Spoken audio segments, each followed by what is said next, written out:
बिस्मिल्लाहिर्रहमानिर्रहीम। अस्सलाम वालेकुम। कैसे हैं आप सब? उम्मीद है कि आप सब खैरियत से होंगे।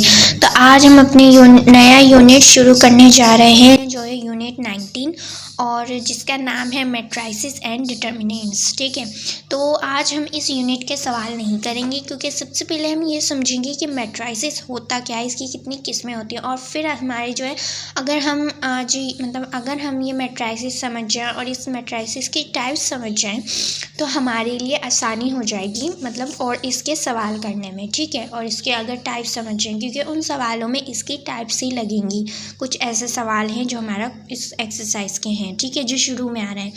तो अब हम अपनी वीडियो को स्टार्ट करते हैं और इसका इंट्रोडक्शन समझते हैं मैट्राइसिस का और इसकी टाइप्स। ठीक है, तो यहाँ पे आप देख सकते हैं, यहाँ पे मैंने मैट्राइसिस के बारे में ही कुछ लिखा हुआ है।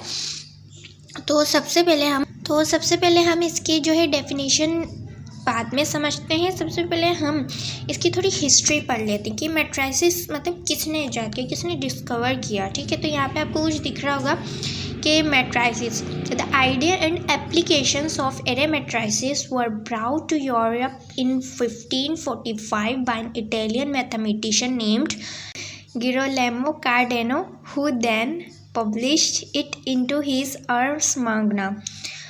ठीक है, तो यहाँ तक इसका मतलब ये है कि जैसे यहाँ पे जो ये लिखा है कि जो आइडिया है जो ख्याल है मैट्राइसिस का, और जो एप्लीकेशन है मैट्राइसिस का उसका जो ख्याल था, इतला थी, वो किसने दी?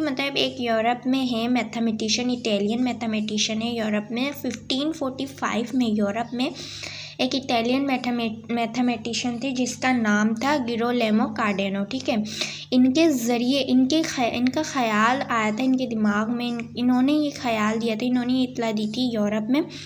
ठीक है, 1545 में मैट्राइसिस के बारे में, और फिर उन्होंने ये पब्लिश कराया, इसके बारे में पब्लिश करवाया, शाया करवाया अपनी आर्स मांगना में। ठीक है, और आगे लिखा है कि ऑथर जो केले थे उन्होंने डिस्कवर किया था। इन्होंने तो बस अपने जो है ख्याल लाए थे और इत्तला दी थी कि मैट्राइसिस के बारे में, जैसे ऐसी ख्याल लाए थे। ठीक है, इन्होंने डिस्कवर किया और मैट्राइसिस को डिस्कवर किया, और इन्हें जो है ऑथर केले को क्या है, फादर ऑफ मैट्राइसिस भी कहा जाता है। ठीक है, इन्होंने असल डेफिनेशन तो ऑथर केले ने ही दी थी मैट्राइसिस की। ठीक है, जो थ्योरी और डेफिनेशन इन्होंने दी थी, बस इन्होंने ख्याल लाए थे ठीक है, 1545 में। और ये जो मैट्राइसिस था ये 18th सेंचुरी में आया था। ठीक है, ये यहाँ नहीं लिखा लेकिन मैं आपको बताती हूँ, जो 18th सेंचुरी थी, 18वीं सदी में जो मैट्राइसिस के बारे में आया था। ठीक है, और यहाँ पे हम पढ़ लेते हैं इसकी डेफिनेशन में ये लिखा है कि आज set of numbers arrange in rows and columns. जो मैट्राइसिस क्या होता है, ये नंबर्स का सेट होता है। ठीक है, एक नंबर्स का सेट होता है जो अरेंज किस में होता है, रो में और कॉलम में। So has to form a rectangular array, जैसे ये जो सेट ऑफ नंबर्स होते हैं, ठीक है, और ये रो और कॉलम में जो होते हैं होते हैं ये जो नंबर्स होते हैं, एक नंबर्स का सेट होता है और इन्हें अरेंज रो और कॉलम में किया जाता है। ठीक है, और ये बनाते क्या, एक रेक्टेंगुलर शेप बना देते हैं। ठीक है, एक रेक्टेंगुलर शेप बना देते हैं। यहाँ पे लिखा है to form a rectangular array. ठीक है, the numbers are called elements, जो इसमें नंबर्स होते हैं उन्हें हम एलिमेंट्स कहते हैं, तो आपको पता है। ठीक है, बस इसमें यही लिखा है कि इसे नंबर्स ऑफ एलिमेंट्स या फिर एंट्रीज ऑफ द मैट्रिक्स कहा जाता है। ठीक है, मैट्राइसिस ये होता है एक नंबर्स का सेट जिन्हें हम रो और कॉलम में अरेंज कर दें। जो एलिमेंट्स हो, वो जितने रो में एलिमेंट्स है उतने ही कॉलम्स में एलिमेंट्स है, so that is called matrix.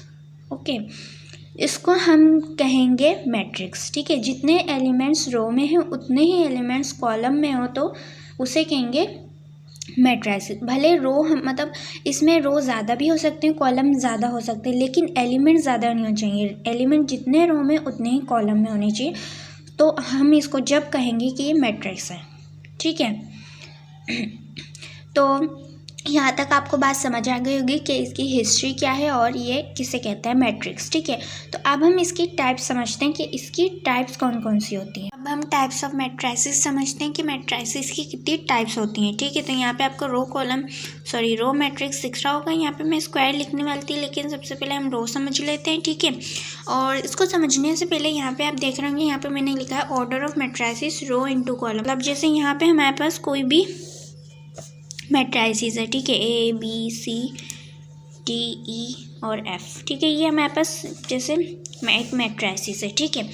अब जैसे इस मैट्राइसिस में अगर जैसे हमें पता करना हो कि ऑर्डर ऑफ मैट्राइसिस क्या होगा, मतलब इस मैट्राइसिस जो मैट्रिक्स मैंने लिखा है इसमें ऑर्डर ऑफ मैट्रिक्स क्या होगा, तो यहाँ पे हम क्या करेंगे, जिसे हम गिनेंगे कि कॉलम्स कितने, कॉलम्स हमारे पास कितनी है, 1 है, और रो हमारे पास कितनी है, 1 2 3 4 5 6, ठीक है, 6 हमारे पास जो है रो है।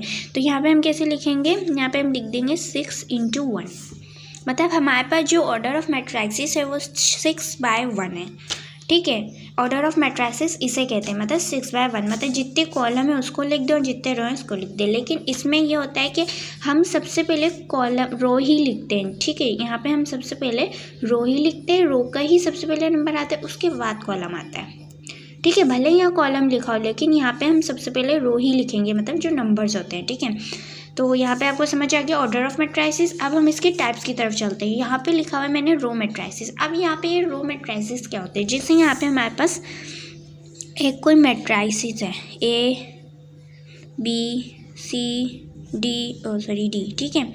तो ये हमारे पास एक मैट्राइसिस, तो यहाँ पे आप देख सकते हैं यहाँ पे हमारे पास कितनी रो है, हमारे पास सिर्फ एक रो है, और कॉलम कितने, 1 2 3 4, हमारे पास 4 कॉलम है लेकिन रो एक है, तो so that is called row matrices, ठीक है, रो मैट्रिक्स। जिस मैट्रिक्स में हमारे पास सिर्फ एक रो हो उसे हम रो मैट्रिक्स कहते हैं, ठीक है, जिसमें हमारे पास सिर्फ एक रो हो। तो आपको ये समझ आ गया होगा। इसके बाद हम चलते हैं कॉलम मैट्रिक्स तरफ, मैट्रिक्स, कॉलम मैट्रिक्स। अभी कॉलम मैट्रिक्स क्या होता है, आपके पास ये एग्जांपल लिखा हुआ है, जैसे यहाँ पे आप देख सकते हैं यहाँ पे सिर्फ एक ही कॉलम है और रो हमारे पास कितनी है, 1 2 3 4 5 6 हमारे पास रो है, ठीक है। तो ये रो मैट्रिक्स तो नहीं कहला सकता क्योंकि इसमें सिर्फ मतलब इसमें 6 रो है, ठीक है, ठीक है, एक रो नहीं है। तो ये अगर एक रो होती तो रो मैट्रिक्स कहलाती, ठीक है। अब लेकिन इसमें एक कॉलम है, अगर इसमें एक कॉलम है तो ये कॉलम मैट्रिक्स कहलाएगा क्योंकि इसमें एक ही कॉलम है, ठीक है। तो हम इसे कहते हैं, जिस मैट्रिक्स में सिर्फ एक मतलब कॉलम हो उसे हम कॉलम मैट्रिक्स कहते हैं।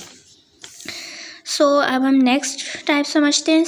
नेक्स्ट टाइप हमारे पास क्या होगी, स्क्वायर मैट्रिक्स।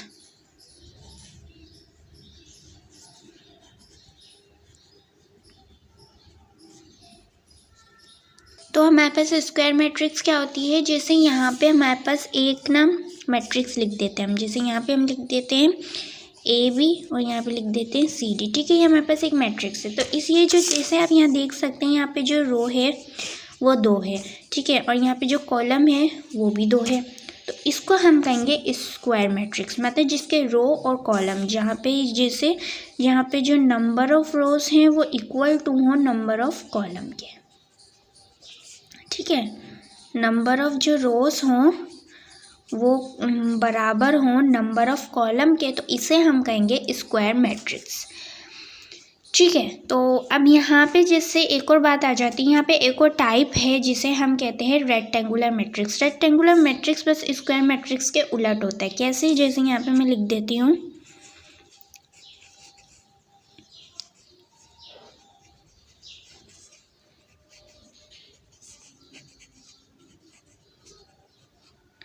रेक्टेंगुलर मैट्रिक्स, ठीक है।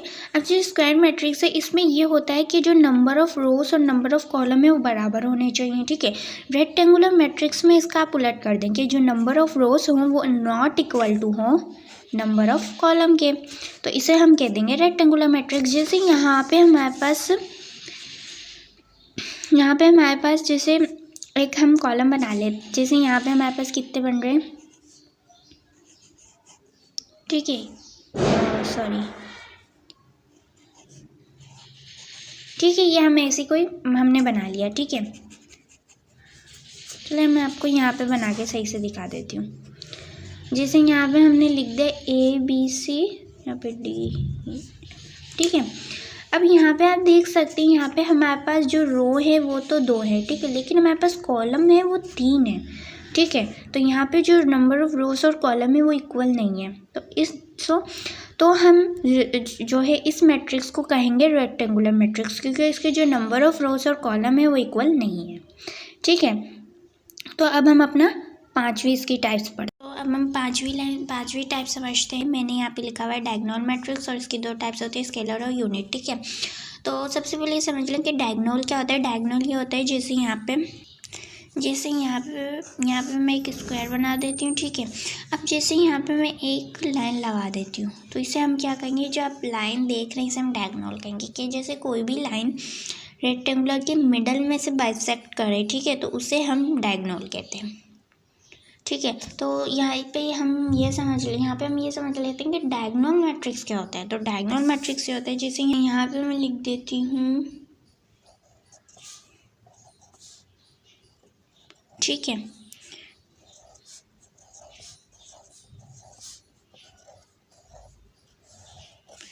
है, तो यहाँ पे आप देख सकते हैं, यहाँ पे मैंने लिख दिया है, एक मैट्रिक्स लिख दिया। ठीक है, और यहाँ पे मैं लगा देती हूँ ये लाइन। ठीक है, तो यहाँ पे जो मैं लाइन लगा रही हूँ, जैसे यहाँ पे मैंने लिखा था कि कोई भी रेक्टेंगुलर के मिडल में से कोई भी लाइन जैसे बाइसेक्ट करे उसे डायगोनल कहते हैं। डायगोनल मैट्रिक्स ये होता है कि जो मैट्रिसेस उसके जितने एलिमेंट्स हैं वो ज़ीरो हों, और सिर्फ जो डायगोनल में हों वही एलिमेंट जो है मतलब डिफरेंट हो। जैसे यहाँ पे आप देख सकते हैं, यहाँ पे लिखे हुए हैं सारे जो एलिमेंट है जिस मैट्रिक्स के ज़ीरो है, सिर्फ डायगोनल में जो एलिमेंट आ रहे हैं वो डिफरेंट आ रहे हैं। ठीक है, जैसे 1, 2 और -3, तो इसे हम डायगोनल मैट्रिक्स कहेंगे। कि जिस मैट्रिक्स के सारे जो एलिमेंट है वो ज़ीरो हो, सिर्फ डायगोनल में जो एलिमेंट हो वो ज़ीरो ना हो। ठीक है, वो ज़ीरो ना हो, मतलब कोई भी नंबर हो, जैसे यहाँ पे 1, 2 और -3। ठीक है, तो यहाँ पे जो डायगोनल मैट्रिक्स होता है वो ये होता है कि जो ऐसा मैट्रिक्स जिसके जो सारे एलिमेंट हो ज़ीरो, लेकिन सिर्फ डायगोनल में जो उसके जो एलिमेंट हो वो ज़ीरो ना हो। ठीक है, तो इसे हम कहते हैं डायगोनल मैट्रिक्स। अब जैसे यहाँ पे मैं एक और मैट्रिक्स बनाती हूँ, यहाँ पे मैं लिख देती हूँ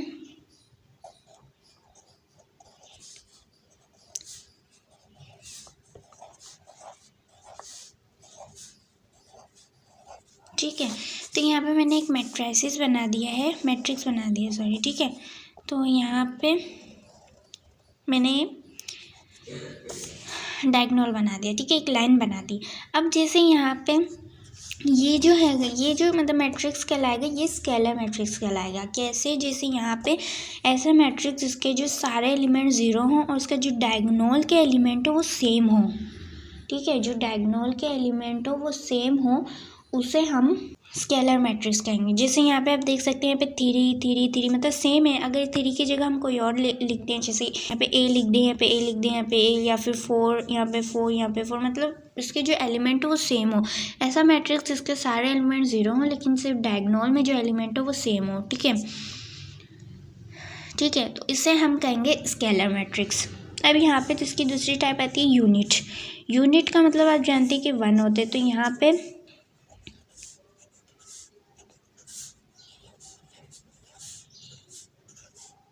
ठीक है, यहाँ पे जैसे आप देख सकते हैं, यहाँ पे जो डायगोनल में जो एलिमेंट आ रहे हैं वो सिर्फ 1 आ रहे हैं। मतलब यूनिट जो मैट्रिक्स होता है वो ये होता है कि जो जिस मैट्रिक्स के जो सारे एलिमेंट्स हों वो ज़ीरो हों, लेकिन जो उसका डायगोनल में एलिमेंट्स हो वो सिर्फ 1 हो, ओनली 1 हो, और कोई नंबर ना हो, उसे हम यूनिट मैट्रिक्स कहते हैं। ठीक है, और स्केलर मैट्रिक्स का होता है जिसके जो डायगोनल में एलिमेंट हो सेम हो।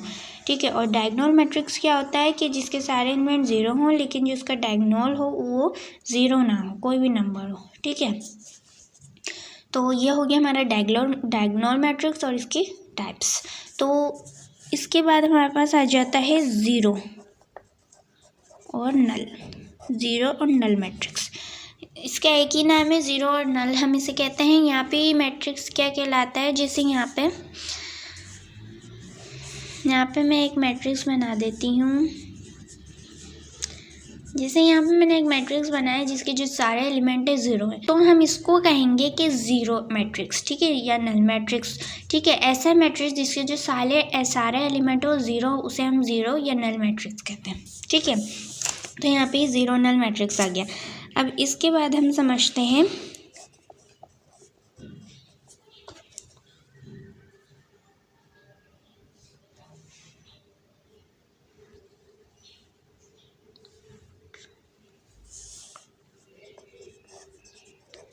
Transpose matrix.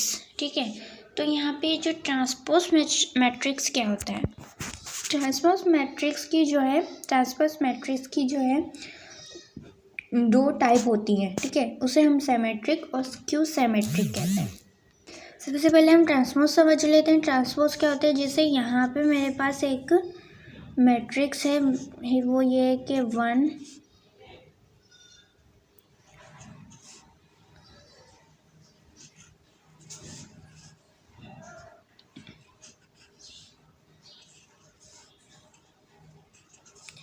ठीक है। यहाँ पे मैंने एक मैट्रिक्स बना दिया। अब जैसे यहाँ पे जैसे जो है इसमें कितनी रो है, इसमें रो है 1 2 3 रो है, यहाँ पे 2 कॉलम है। अब हम क्या करेंगे, अब हम ये करेंगे कि जैसे ये जो आप देख रहे हैं यहाँ पे जो कॉलम है इसको हम रो में चेंज कर देंगे, ठीक है। ट्रांसपोज, ठीक है, इसको यहाँ पे हम रो में चेंज कर देते हैं। जैसे यहाँ पे 5 और 7 हो गया, यहाँ पे 4 2 और 6 हो गया, ठीक है। तो ट्रांसपोज मैट्रिक्स जैसे यहाँ पे मैंने जो कॉलम है इसको रो में चेंज कर दिया, ठीक है। तो ये जो ट्रांसपोज मैट्रिक्स क्या कहलाते हैं, ट्रांसपोज मैट्रिक्स ये होता है कि जैसे अगर हमारे पास जैसे कोई भी मैट्रिक्स है, ठीक है, ये फॉर एग्जांपल ये है, ठीक है, उसको हम क्या करें, उसकी रो को हम कॉलम में चेंज कर दें और कॉलम को रो में चेंज कर दें, तो हम इसे कहेंगे ट्रांसपोज मैट्रिक्स, ठीक है। और हमेशा ट्रांसपोज में हम क्या करते हैं कि हमेशा हम जो है क्लॉकवाइज करते हैं, मतलब जैसे 1 4 है उसको 1 4 मतलब 1 4 कर देंगे हम, ठीक है। मतलब जैसे इसको ये जो रो है इसको कॉलम में कर देंगे, ठीक है। यहाँ पे मैंने आपको ये बोला था कि हमने कॉलम को रो में कर दिया, इसका मतलब ये होता है कि रो को कॉलम में कर देना और कॉलम को रो में कर देना, लेकिन क्लॉकवाइज। कैसे, जैसे ये 1 है फिर 4 लिखेंगे, ठीक है। ऐसे नहीं कि 4 और 1 लिख देंगे, उल्टा कर देंगे, एंटी क्लॉकवाइज नहीं करेंगे। जैसे यहाँ पे हमने 1 5 7 ऐसे लिखा, हम ऐसे नहीं लिखेंगे कि 7 5 1, ठीक है। तो ऐसे नहीं लिखेंगे, हम लिखेंगे 1 5 और 7, तो इसे हम कहते हैं क्लॉकवाइज, आपको पता होगा, ठीक है। तो हमेशा जो होता है हम क्लॉकवाइज करते हैं, ना कि एंटी क्लॉकवाइज, भले रो को कॉलम में करें कॉलम को रो में करें, ठीक है। तो इसे हम ट्रांसपोज कहते हैं। अब हम ट्रांसपोज के जो है अगली टाइप्स होती है उसे हम सिमेट्रिक और स्क्यू सिमेट्रिक होती है, ठीक है। अब वो समझते हैं। तो अब हम सिमेट्रिक समझते हैं, जो ट्रांसपोज की एक किस्म होती है। जैसे सिमेट्रिक्स में क्या होता है, यहाँ पे हमारे पास एक मतलब है मैट्रिक्स हमारे पास एक, वो ये है कि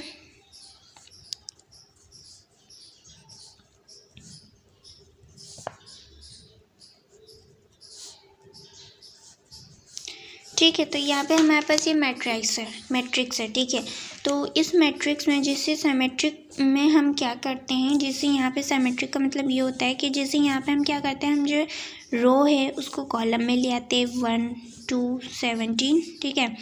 रो है कॉलम में ले आते हैं 5 और -11, रो है इसको कॉलम में ले आते हैं -11 और 9, ठीक है। तो यहाँ पे आप देख सकते हैं यहाँ पे कोई भी चेंज नहीं आया। जैसे यहाँ 1 2 17 1 2 17 17 2 5 -11 2 5 -11 17 -11 9 17 -11 9, ठीक है। तो इसको हमने रो से कॉलम में किया, इसमें कोई चेंज नहीं आया। सी अगर हम इसको कॉलम से रो में करेंगे फिर भी इसमें चेंज नहीं आएगा। जैसे अगर हम 1 2 70 लिखेंगे तो इसमें मतलब ये वही आ जाएगा, दोबारा वही बन के आ जाएगा, ठीक है।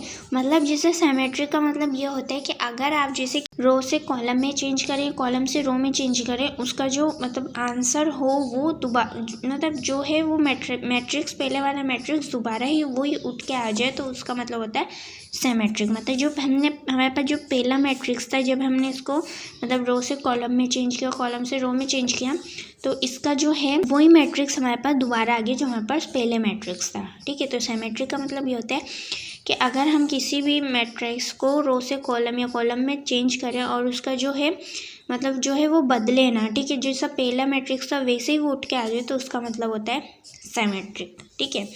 और यहाँ पे हमारे पास जो लास्ट हमारे पास आ जाता है स्क्यू सिमेट्रिक, ठीक है। तो ये स्क्यू सिमेट्रिक क्या होता है, स्क्यू सिमेट्रिक में जैसे यहाँ पे हम एक मैट्रिक्स लिख लेते हैं, यहाँ पे हम लिख लेते हैं 0 -3 और -4 3 0 -7 4 7 और 0, ठीक है। तो यहाँ पे मैंने एक मैट्रिक्स लिख लिया। अब हम इसमें भी वही करते हैं कि हम रो को कॉलम में चेंज कर लेते हैं। कैसे, 0 3 4 रो थी कॉलम बन गई, -3 और फिर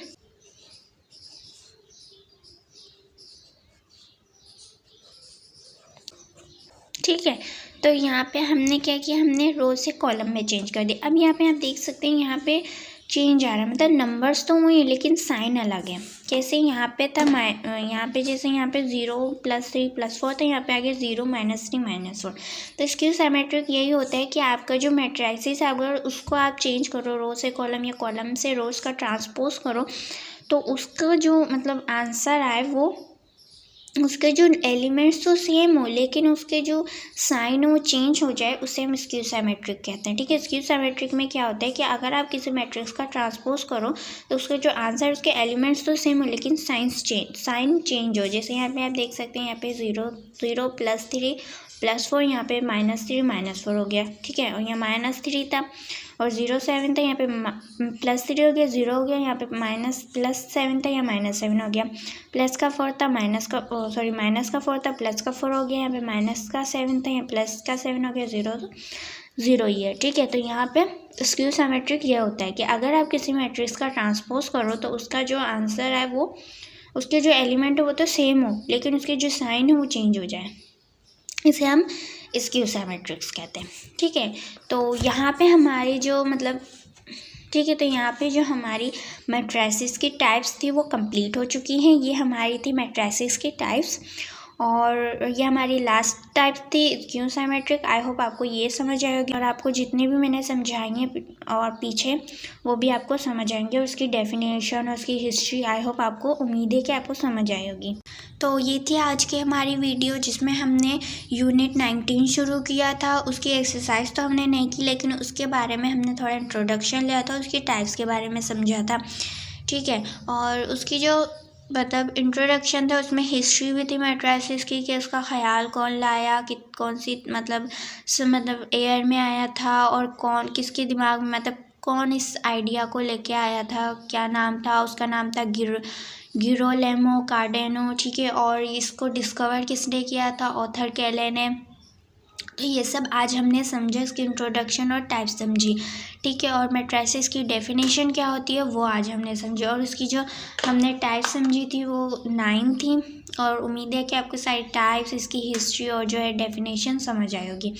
और अगली वीडियो में हम इस यूनिट की एक्सरसाइज शुरू कर देंगे। ठीक है, इसकी एक्सरसाइज करेंगे 19.1। अगर आपको ये वीडियो पसंद आई हो तो प्लीज़ लाइक कीजिए और अपनी दुआओं में याद रखिए। अल्लाह हाफिज़।